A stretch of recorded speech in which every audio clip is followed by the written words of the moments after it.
Hi, my name is Jeff Pagano, and welcome to the Harpin on Rugby podcast. Joining me this week is someone making his 39th Harpin pod appearance, following on from number 38, which was for the preview of this very same match. He also runs the blog Post to Post Sport. Welcome back to Mr. Kieran Duffy. Yeah, glad to be on for the first win of the season. Glad I wasn't on the first 2 weeks. Yeah, enjoyed the game and nice to be back in the Aviva Stadium for another Leinster match. Indeed, your first appearance of the season, and it was a win. There's no evidence to say that those two things are not related. They might have So, been correlated. Yeah. exactly. Yeah, absolutely. But listen, let's turn our attention to that match. It's our feature match of the weekend. Here's a generic 80-word summary of what happened. Leinster bounced back from their South African tour with a commanding 31-5 bonus point win over the Sharks at Aviva Stadium. First half tries from Osborne, O'Brien, Captain Van der Fleer set the tone. Deegan and McCarthy added second half scores, while Byrne converted three. Hooker's interception was Sharks' sole reply. Debutant Kenny impressed late on, but no further points followed. The victory reignited Leinster's campaign and boosted morale ahead of next weekend's clash with Munster at Croke Park. Now, obviously, we're going to go into a bit more detail than that. To kick things off, Kieran is going to harp on a particular C word that can be used to describe Leinster's performance, and thankfully, it's one of the good ones. Yeah, cohesion, a lot more improved from the South African tour. Could have used different C words for the first two games, but thankfully this is an all positive one.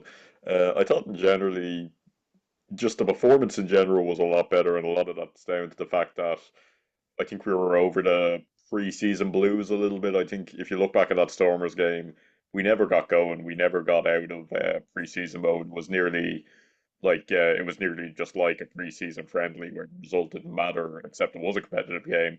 Second game against Bulls, then we were much better, but still not particularly good at times. And again, we a lot of their points. I think you said it on the Rap Pod last week. Came from opportunities we handed Bulls, so we tidied a lot of that up. The Sharks' one score did come from an opportunity handed by Leinster. It was Harry Byrne throwing a big long looping Hail Mary pass, which wasn't at all necessary. I mean, we were three tries up. That's the kind of thing you do if it's the last minute, you're not going forward.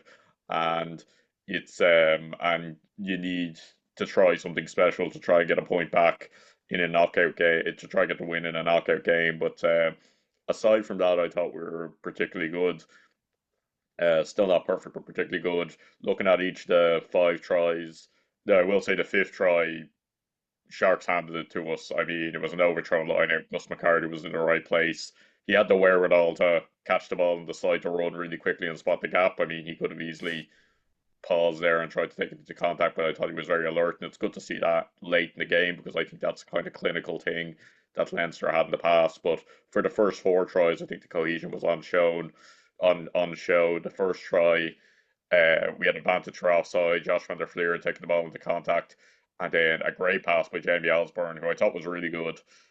We were a bit worried that he might have picked up a bad injury, but he was available today, and I think he played really really well. Good pass to Soraka, who we'll talk a bit about later. Quick ball to Deegan, that was good to see because and knowing when to take the ball into contact and knowing when to play a quick pass is really important. Deegan draws in the defender, passes it to Lowe, and really impressive by James Lowe here. He excellent chip kick through to Jamie Osborne, but crucially he waited right until he was about to be tackled to do it. He could have done it earlier, and then it probably wouldn't have resulted in a try. This was the first score as well, so if Sharks clear this, they're probably growing a bit of confidence. But just really good passing, really good hands. Second try, more direct. Leinster have a scrum, easily won scrum. Going to Jimmy O'Brien, who snipes through again. That one's just off the training ground, but it was executed really well. Third try, again, this is the score is I think 14-0 at this point. Just willing to go through the phases, off a line out, take the ball into contact a few times, not rushing anything, which is good because I felt at times against Bulls, we and possibly last season as well, we tried to do things that weren't on. We tried to, you know, try to make something out of nothing, but this was just good. Just look, we're confident we could score here, take it through the phases, we're close to their line. And then Josh van der Fleer, who was fantastic on his first appearance captaining the side, just spots a gap and saunters through unopposed. I don't think Sharks will be happy with their defending at all. I think in general Sharks will be unhappy with their first half performance. They improved in the second half, And we saw that with the four tries. Sharks actually defended really well and looked like they had stopped Leinster. Really good maul defence from Sharks. And if they had played like they did in the second half all game, it probably would have been a much closer game. But they managed to stop Leinster going forward. But then Fintan Gunn, really good pass to Jamie Osborne, who again had a great game. Quick ball to Deegan, threw a little dummy and ran through the gap easy. And they were just more complete plays, I found. They were just more, things were coming off, and that's because they were more sensible and more, I suppose, planned out. We weren't trying to rush anything. We didn't have players on different pages. I suppose, look, that's probably to be expected in the first two games of the season. I said on the preview pod, I'm glad to get South Africa over with. I'm glad to get the tour over. We're in Europe for presumably the rest of the season, barring any away knockout games.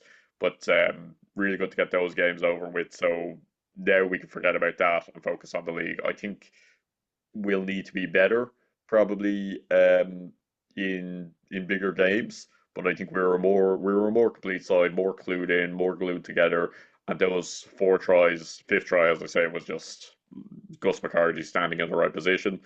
Second half, scrum wasn't as good. And I think that's mainly. I think Sharks improved in the second half was kind of the main thing. But I think well worthy to win, and as I said, really good cohesion throughout. Yeah, I mean, we said on that preview on Friday that it wasn't so much like last week against the Bulls. We were kind of expecting to lose that, but with the way things went against the Stormers, we just wanted a better performance. But I think this week it was the other way around. The performance wasn't such a big issue. It was really important. We started getting match points on the log points on the board, and we get the win. But they did that, and the performance was better. The cohesion, as you say, has been improving every week. You could see it against the Stormers. We did a whole segment on the pod about just how we couldn't work out what Leinster's attack strategy was. We couldn't work out what Leinster's plan was, just to simply advance the ball up the pitch. We just weren't. There was no rhyme or reason to it, and unless we won a penalty in midfield, we weren't getting into the opposition 22. This time, it was, you could see it. You could, and where I was up in the media box, or it's basically the telly view, I suppose. You can see it from above. You could see the movements. You could see the way the players knew their positions, knew their roles, and they were doing it. The Sharks were defending narrow, but they, overall throughout the match, the Sharks didn't defend badly. They had some really great spells, and we scored the try. We scored that bonus point try when they were really going after us in defense, and they were really strong. But we were beating their narrow game by getting it quickly into the wide channels, and that's what happened for that first try.